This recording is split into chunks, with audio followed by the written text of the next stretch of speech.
नमस्कार दोस्तों, 22 अप्रैल 2025 को जम्मू कश्मीर के पहलगाम के बैसारन घाटी में हुए आतंकवादी हमले में कई निर्दोष पर्यटक मारे गए। इस भयावह हमले के दौरान कुछ स्थानीय लोगों ने अद्भुत साहस और मानवता का परिचय दिया। आइए उनके बारे में जानते हैं। पहले नंबर पे हैं सैयद आदिल हुसैन शाह। सैयद आदिल हुसैन शाह पहलगाम के एक स्थानीय पोनीवाला थे। घोड़े की सवारी कराने वाले को पोनीवाला कहा जाता है।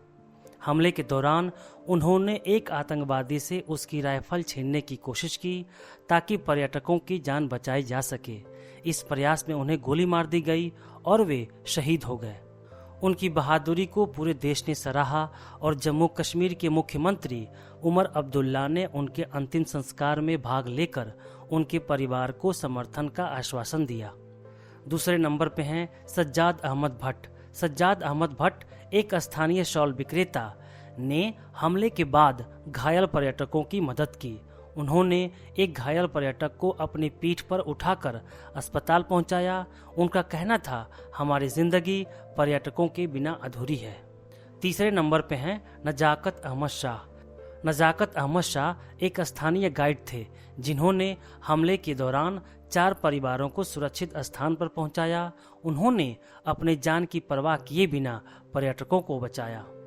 इन सभी वीरों ने अपने साहस और मानवता से यह साबित किया कि सच्चे हीरो वही होते हैं जो संकट के समय दूसरों की मदद के लिए आगे आते हैं। दोस्तों, हमले के विवरण के बारे में बात करें तो हमले की योजना बहुत क्रूर थी। 5 आतंकवादी जो सैन्य वर्दी में थे बैसारन घाटी में घुसे और पर्यटकों पर अंधाधुंध गोलियां चलाने लगे। हमले के बाद स्थानीय डॉक्टरों और नर्सों ने घायलों की मदद के लिए तुरंत कदम उठाए। सीमित संसाधनों में भी उन्होंने अपनी जान की परवाह किए बिना पीड़ितों की सेवा की। यह हमला हमें याद दिलाता है कि आतंकवाद का कोई धर्म नहीं होता।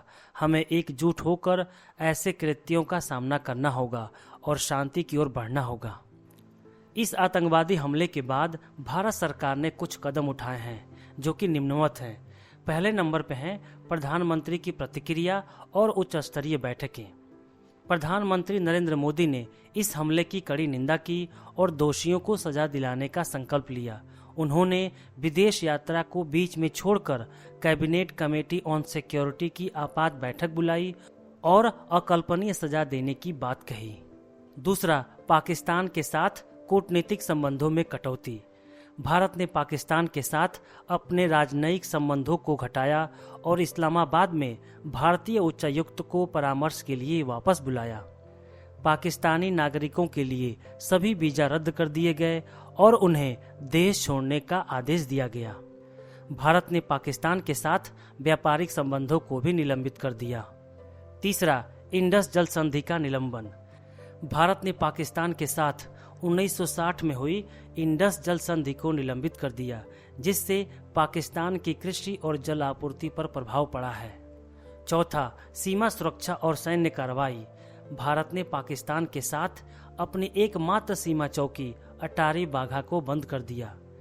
पाकिस्तानी रक्षा अधिकारियों को निष्कासित किया गया और भारतीय रक्षा अधिकारियों को वापस बुलाया गया। जम्मू कश्मीर में व्यापक तलाशी अभियान चलाया गया, जिसमें लगभग 1500 लोगों को हिरासत में लिया गया। भारत ने अंतर्राष्ट्रीय समुदाय से समर्थन प्राप्त किया है, जिसमें अमेरिका और ब्रिटेन जैसे देशों ने इस हमलों की निंदा की है।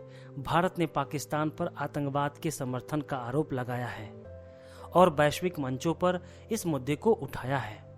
भारत सरकार ने पहलगाम आतंकी हमले के बाद त्वरित और निर्णायक कदम उठाए हैं, जिनका उद्देश्य देश की सुरक्षा को सुनिश्चित करना और आतंकवाद के खिलाफ सख्त संदेश देना है।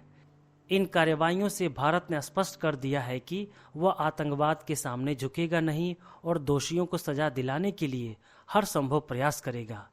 फ्रेंड्स, मिलते हैं नेक्स्ट वीडियो में। तब तक के लिए जय हिंद।